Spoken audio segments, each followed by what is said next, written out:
Sort of worried my hair looks a bit stupid in this video, and that's the point of having the hat on, was to eliminate the stupidness, but I don't think it helped.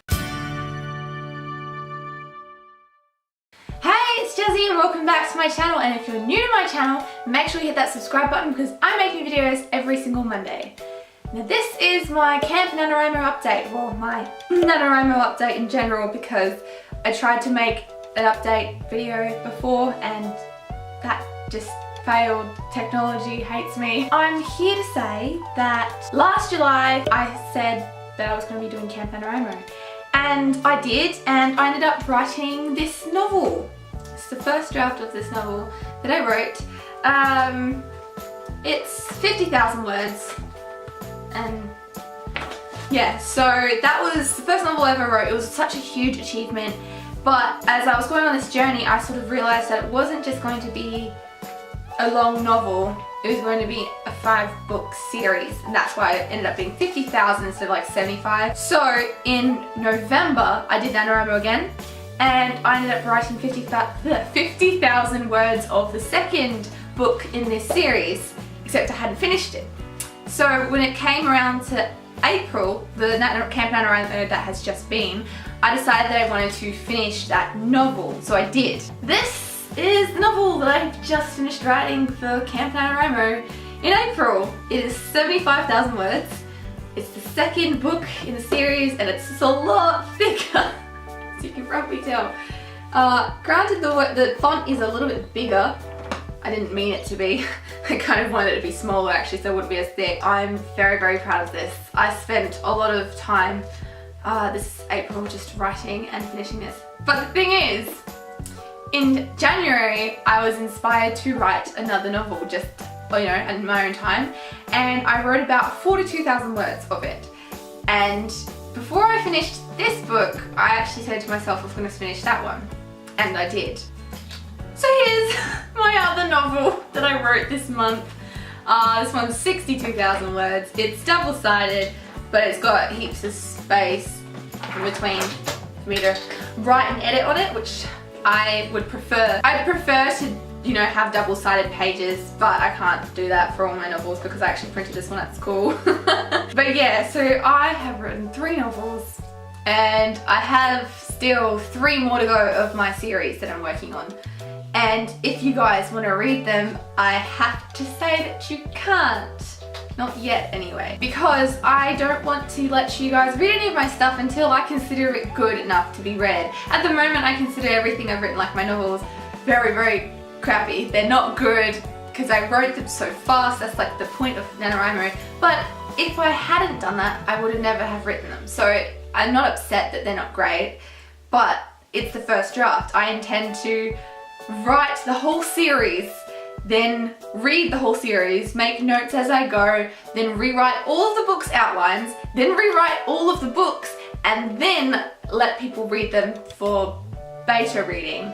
Then I'm going to rewrite them all again, then I'm going to edit them, maybe even get a professional editor, and then self-publish them. And that's when you guys can read them. And honestly, if I do that, if I stick that plan and I work out my novels every single day, like at least a couple of hours every single day, you're probably not going to be able to read them until like late 2019, early 2020, and that's me being optimistic. I do have some good news though. This November I want to work on a standalone novel. A novel that I'd be happy for people to read. A novel that's not sci-fi or fantasy, so it can't get complicated. Just a novel that I really want to write, and I want to be able to let people read straight away. So I'm gonna do the first draft, then the second draft, and then get people to read it, and then do the last draft and basically put it out there as soon as I can. And that novel is going to be a bit of an adventure novel. It's about 2 girls after high school who decide they want to travel the world, and a bunch of stuff goes horribly awful, but also a bunch of stuff goes amazingly right. So hopefully you'll probably be able to read that novel, a novel I've never even written yet, before you get to read my other ones. So yeah, here are my first 2 books of my Where They Came From series. You can tell that this one's definitely a lot thicker. It's really heavy. It's 200 pages, like 200 actual pages, because it's single-sided, and this one's 100 pages, and the other novel is double-sided. It's 258, so that's 125, 129. Yes. 129 actual pages, this one. And the reason why I can't read this one either is because originally it was going to be my standalone book, which I put out there for people to read. Except as I was writing it, I ended up deciding there was going to be a sequel and also a spin-off novel from other characters in it. So overall there's 3 books. And that was the original idea for my other book, this one, was that it was just going to be a standalone book. Except then it turned into this book and a sequel, then it turned into 4 books, and then a few months ago it turned into 5. Because I'm crazy and I love to give myself too much to do. I thought I'd just give you guys a quick synopsis so that maybe one day if you ever do feel like reading it as a beta reader, then when I'm looking for beta readers you might be able to like, let me know, or something.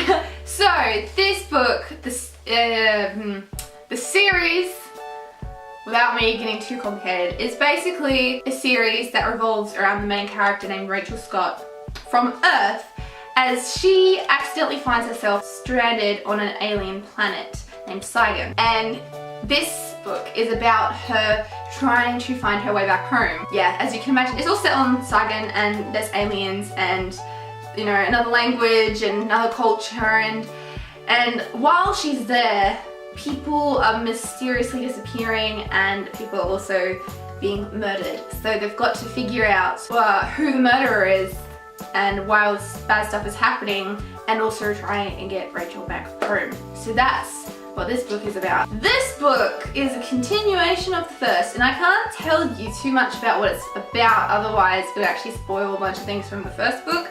But it's called Back to Where He Came From, and so it's got a little bit to do with the other main character. Like Rachel's the main character, but then the love interest is the other main character, and so that's why it's called Back to Where He Came From, because it's got a little bit to do with that. So yes, this one is set partially on Saigon, partially on one of Saigon's moons, which I still have not named, partially on an alien spaceship, and a tiny bit on Earth. And the third book actually, third book introduces a bunch of new characters. It's still set in the same universe, and the timeline of the third book actually takes place during the first and second book. And so there's a few moments where characters from the first and second book overlap into the third book, and the third book is sort of like not a subplot, but it does a lot of explaining for things that happen in the second book mostly, that you might think, oh, well, that's just, you know, you're just writing your way out of that situation, but really there's actually another whole story going on, which is reason as to why that all happened, which I'm trying to hint at in the second book. And then the fourth book is again introducing a couple new characters. It's actually set 300 years in the future, and it involves time travel. So that's another reason why this series is going to take a long time to be able to, you know, get ready, because time travel is one of the hardest things to tackle, especially when it comes to series and multiple main characters and all the books that aren't even set during the same times. Time travel just screws things up, and especially because if you don't put good enough rules on the time travel and you don't follow the rules, and you can have huge plot holes, like why didn't they just go back to this moment and stop this from happening, therefore none of this would have happened. So I've got to really make sure I get that right. And then the last book is all of the characters from all of the four books all together, all of their stories merged together to like sort of show what the actual main story of the whole series is, and they're going to sort of resolve this huge problem that's happening. Again, I can't say much about the second, third, fourth and fifth books because it'll literally give away everything from the first. You're just gonna have to wait to read those, I guess. And a quick sort of summary about this book is it's a young adult book involving vampires, because I felt like writing about vampires because I had just read a book with vampires in them at the time that I started writing this. It's not serious vampire stuff. It's more, I wouldn't call it a humorous book. I just think the concept is a bit silly itself. It involves the main character, Toby, who I decided to give an ironic last name, which is Blood, considering he gets turned into a vampire at the beginning of the book. He gets turned into a vampire, and he is an actor who just got his like first big role in a major film, except now he has to turn it down because he doesn't show up on film, and that'd be a huge problem. And so it's actually about him finding like vampire theatre, basically, for theatre for vampires. It's a really silly idea, but I quite like it. So it's less about like the being, you know, vampires and stuff, and it's more about the characters and adjusting to a new life and theatre and all of that jazz. So that's what this book is about, and then the second one is a sequel to that, and then it's gonna be a spin-off. So yeah, so that was my NaNoWriMo update for the last 3 NaNoWriMos. I've written 3 novels, and I didn't even know if that was actually possible of me. And I'm planning to write, how many more? I'm planning to write 4 more novels by the end of the year, and that idea actually doesn't seem completely out of reach to me now. And before NaNoWriMo of last year in July, I didn't even know if I'd be able to write a single novel in my life. So NaNoWriMo is something really special to me, and I'm really glad I found it. I found it through YouTube actually, so yeah. Thank you guys so much for watching this video, and if you liked it, be sure to leave a like and, you know, let me know in the comments. Let me know if you're doing NaNoWriMo or how you're going. Wait, no, when I post this it'd be finished. Okay, let me know how you went, and if you plan to do NaNoWriMo again, how many books you've written, all of that jazz. I'm actually, you know, I'm always really interested to read about those things. Like I said before, I make new videos every single Monday, so if you like this sort of stuff, I mostly try to do covers. Just subscribe to my channel because I make new videos every single Monday. Thank you again so much for watching. Always remember to pursue your passions and stay creative. Bye!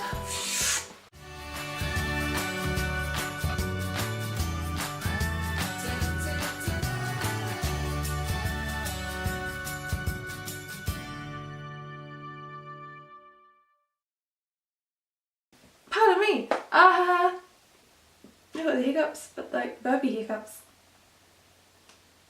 Okay, that should do it. Yes, I'm a writer.